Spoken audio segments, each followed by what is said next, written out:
ಕರ್ಕಾಟಕ ರಾಶಿಯ ಯುಗಾದಿಯ ವರ್ಷದ ಫಲಾಫಲಗಳನ್ನು ನಾವು ನೋಡೋಕೆ ಹೋದಾಗ ಕರ್ಕಾಟಕ ರಾಶಿಯವರಿಗೆ ಪುನರ್ವಸು ನಕ್ಷತ್ರ, ಪುಷ್ಯ ನಕ್ಷತ್ರ, ಆಶ್ಲೇಷ ನಕ್ಷತ್ರ. ಕರ್ಕಾಟಕ ರಾಶಿಯವರಿಗೆ ಇಲ್ಲಿವರೆಗೂ ಸ್ವಲ್ಪ ಗುರುಬಲ ಇಲ್ಲಿವರೆಗೂ ಇರಲಿಲ್ಲ. ಈಗ ಗುರುಬಲ ಯೋಗ ಕೂಡ ಬರ್ತಾ ಇದೆ. 10ರಿಂದ 11ಕ್ಕೆ ಬರ್ತಾ ಇರತಕ್ಕಂಥ ಗುರು ಆಗ್ಬೋದು. ಹಾಗೆ 8ರಲ್ಲಿರ್ತಕ್ಕಂಥ ಶನಿ, 9ರಿಂದ 9 ಮತ್ತು 3ರಲ್ಲಿರ್ತಕ್ಕಂಥ ರಾಹು ಕೇತು, ಅಷ್ಟಮ ಶನಿ ಕಾಟ ಸ್ವಲ್ಪ ಇದ್ದರೂ ಕೂಡ ಆದರೂ ಇವರಿಗೆ ಗುರುವಿನ ಅನುಗ್ರಹ ಬರ್ತಾ ಇರತಕ್ಕಂಥ ವರ್ಷ ಕೂಡ ಇದಾಗಿರುತ್ತೆ. ಅಷ್ಟಮ ಶನಿ ಈಗಾಗಲೇ ಇದೆ, ಆದರೂ ಕೂಡ ಇವರಿಗೆ ಗುರುವಿನ ಪ್ರಭಾವ ಎಲ್ಲವನ್ನೂ ಹೊಡೆದಾಕುತ್ತೆ. ಎಲ್ಲವೂ ಒಳ್ಳೆಯದಾಗ್ತಕ್ಕಂಥದ್ದು. ಸಾಕಷ್ಟು ಮಾನಸಿಕ ಯಾತನೆಗಳಿಂದ ನೀವು ಇವತ್ತು ಬಳಲ್ತಾ ಇದ್ದೀರಾ. ಯಾತನೆಗಳಿಂದ ಆಚೆ ಬರ್ತಕ್ಕಂಥದ್ದು, ಆರೋಗ್ಯದಲ್ಲಿ ಬದಲಾವಣೆಗಳಾಗ್ತಕ್ಕಂಥದ್ದು, ಕುಟುಂಬ ಸಮಸ್ಯೆಗಳು ಈಡೇರ್ತಕ್ಕಂಥದ್ದು, ಗಂಡ ಹೆಂಡತಿಯ ಜಗಳದಲ್ಲಿ ಒಂದು ಒಳ್ಳೆಯ ಸಮಾಪ್ತಿ ಆಗ್ತಕ್ಕಂಥದ್ದು, ಅನ್ಯೋನ್ಯತೆಯಿಂದ ರಾಜಿ ಆಗ್ತಕ್ಕಂಥ ಯೋಗ ಕೂಡ ಇರುತ್ತೆ. ಆರ್ಥಿಕವಾಗಿ ಸಬಲತೆಯನ್ನು ಪಡಿತೀರಾ. ಯಾರೋ ತಮಗೆ ಬರಬೇಕಾಗಿರ್ತಕ್ಕಂಥ ಹಣ ತುಂಬ ಆಟ ಆಡಿಸ್ತಾ ಇರ್ತಾರೆ, ಅಂಥ ಹಣ ಬರ್ತಕ್ಕಂಥದ್ದು. ಭೂಮಿ ಮಾರಿದ್ದೀರಾ, ಅದರಿಂದ ಬರ್ತಕ್ಕಂಥದ್ದು, ಭೂಮಿಯ ಬೆಳೆಗಳಿಂದ ಬರ್ತಕ್ಕಂಥ ಯೋಗ. ಹಾಗೆ ಕೆಲಸ ಕಾರ್ಯಗಳು ಪೂರ್ಣವಾಗಿ ಕಂಪ್ಲೀಟ್ ಆಗ್ತಕ್ಕಂಥದ್ದು. ನಿಮಗೆ ಹಿತಶತ್ರುಗಳು ಕೂಡ ಇವತ್ತಿನ ಸಹ ಮಿತ್ರರಾಗ್ತಕ್ಕಂಥ ಯೋಗ ಕೂಡ ಇರುತ್ತೆ. ರೈತರಿಗೆ ಸ್ವಲ್ಪ ಭೂಮಿಯ ಸಣ್ಣ ಪುಟ್ಟ ಕಲಹಗಳು ಕೂಡ ಉಂಟಾಗ್ತಕ್ಕಂಥ ಸಾಧ್ಯತೆ ಈ ವರ್ಷದಲ್ಲಿರ್ತಕ್ಕಂಥದ್ದಾಗಿರೋದ್ರಿಂದ ಸ್ವಲ್ಪ ಹುಷಾರಾಗಿರಬೇಕಾಗಿರುತ್ತೆ.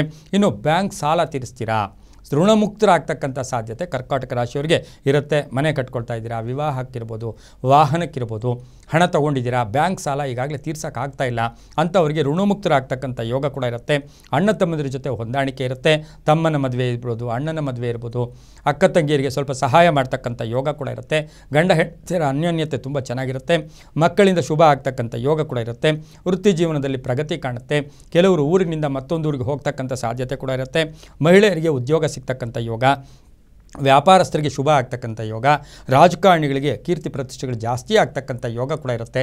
ಆದರೆ ವಾಹನದ ಕಂಟಕಗಳು ಕೂಡ ಈ ವರ್ಷದಲ್ಲಿ ಆಕಸ್ಮಿಕವಾಗಿ ಬರ್ತಕ್ಕಂಥ ಸಾಧ್ಯತೆ ಇರುತ್ತೆ. ಕೆಲವು ಟೈಮ್ ಏನಾಗುತ್ತೆ, ಕರ್ಕಾಟಕ ರಾಶಿಯವರು ಆ ಕೇತು 3ರಲ್ಲಿರ್ತಕ್ಕಂಥ ಕೇತು ಅದು 3ರ ಶುಭ ಫಲಗಳಿದ್ದರೂ ಸಹ ಅಲ್ಲಿ ಏನು ತೋರಿಸುತ್ತೆ ಅಂತ ಹೇಳಿದ್ರೆ ಒಂದೊಂದು ಸಾರಿ ವೈರಾಗ್ಯ ಬರುತ್ತೆ. ನನಗೆ ಯಾಕಪ್ಪ ಸಾಕಪ್ಪ, ನಾನು ಇನ್ನೇನು ಮಾಡಬೇಕಪ್ಪ ಅಂತಕ್ಕಂಥ ವೈರಾಗ್ಯ ಬರುತ್ತೆ. ಈ ರಾಶಿಯವರಿಗೆ ಈ ವರ್ಷ ಪೂರ್ವಿಕರ ಆಸ್ತಿಯಿಂದ ಶುಭ ಕೂಡ ಆಗ್ತಕ್ಕಂಥ ಯೋಗ ಇರುತ್ತೆ. ಹೆಣ್ಣು ಮಕ್ಕಳಿಗೆ ಕೀರ್ತಿ ಪ್ರತಿಷ್ಠೆಗಳು ಜಾಸ್ತಿ ಆಗುತ್ತೆ. ಶಿವನಿಗೆ ಅಭಿಷೇಕ ಇರ್ಬೋದು, ಅಥವಾ ಶನಿಗೆ ತೈಲಾಭಿಷೇಕ, ಶಿವನಿಗೆ ಅಭಿಷೇಕ. ಶನಿ ಅಷ್ಟಮ ಶನಿ ಇದ್ದಾನೆ, ಶನಿಗೆ ಶನಿವಾರ ತೈಲಾಭಿಷೇಕ ಮಾಡ್ಬೋದು. ಶನಿಯ ದರ್ಶನ ಮಾಡ್ಕೊಳ್ಳೋದ್ರಿಂದ ಓಂ ಶಂ ಶನೇಶ್ವರಾಯ ನಮಃ ಇದನ್ನು ಜಪ ಮಾಡೋದ್ರಿಂದ, ವೆಂಕಟೇಶ್ವರನ ದರ್ಶನ ಮಾಡ್ಕೊಳ್ಳೋದ್ರಿಂದ ತುಂಬ ಒಳ್ಳೆಯದಾಗುತ್ತೆ. ಈ ರಾಶಿಯವರಿಗೆ 7 ಮತ್ತು 3 ಅದೃಷ್ಟ ಸಂಖ್ಯೆಗಳಾಗಿರುತ್ತೆ. ಈ ರಾಶಿಯವರಿಗೆ ಬಿಳಿ ಮತ್ತು ಹಳದಿ ಬಣ್ಣವನ್ನು ಉಪಯೋಗಿಸಿಕೊಂಡಿದ್ದಾದರೆ ತುಂಬ ಒಳ್ಳೆಯದಾಗುತ್ತೆ.